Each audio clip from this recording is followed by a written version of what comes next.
The fireworks have cleared, the charcoal is burned down, and the long holiday weekend is officially over.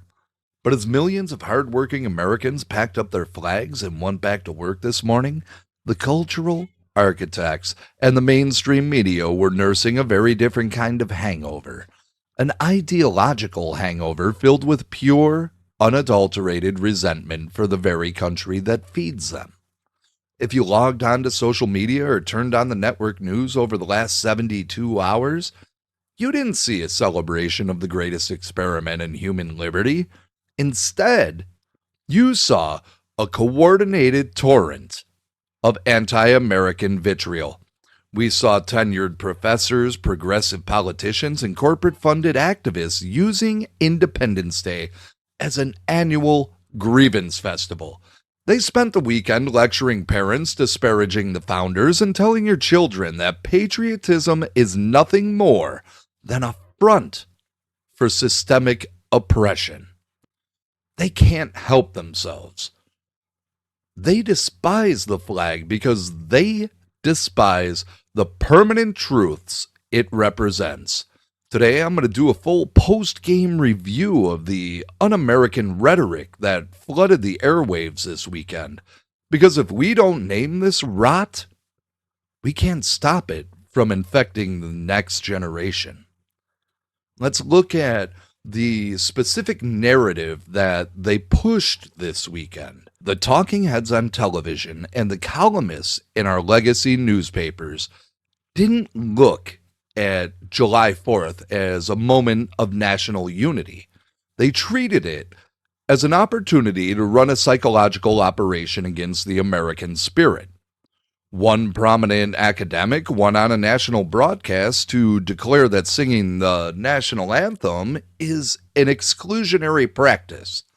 Another major publication published an op-ed claiming that the traditional backyard cookout is a symbol of environmental destruction and structural inequality.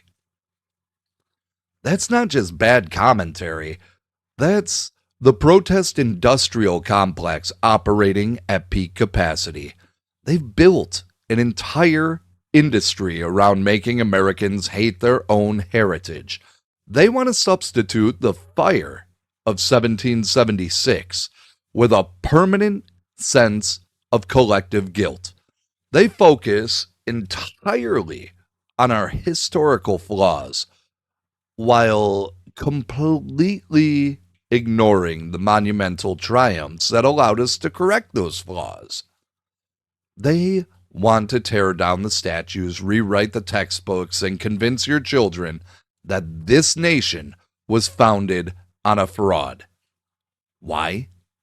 Because a population that is ashamed of its history will never find the courage to defend its future. They want you compliant, demoralized, and looking to the state to fix a broken world that they manufactured in their own minds. The overreach doesn't just stop with high-minded academic lectures. The un-American rhetoric this weekend targeted the very fabric of our local communities and the independent family. They attacked the small-town parades, mocking them as outdated displays of nationalism. They targeted parental authority, running articles advising kids on how to confront their conservative parents about American history over the holiday dinner table. I'm watching a deliberate attempt to alienate children from their parents and from their country. The radical left knows that they can't pass their globalist agendas if the nuclear family remains strong and grounded in traditional values. So they use these national milestones to drive a wedge into the home. They want a society where the state's ideology takes precedence over the father's moral leadership and the mother's guidance.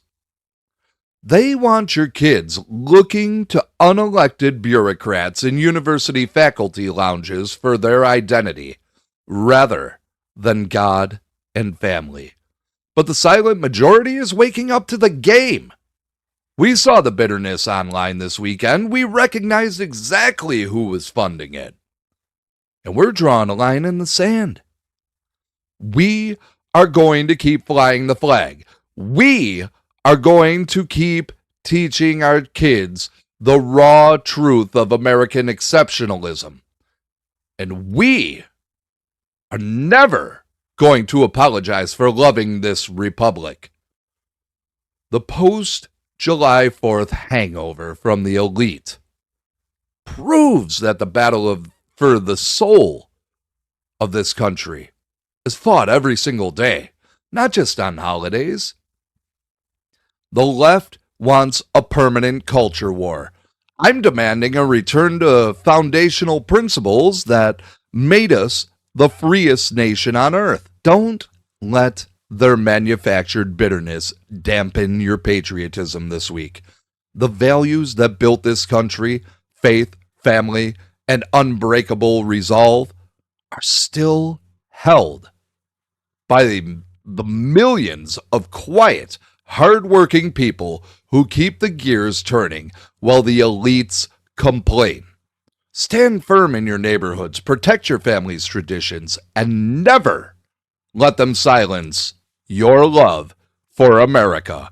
Stand with me, support the mission, refuse the silence. I'll see you next time.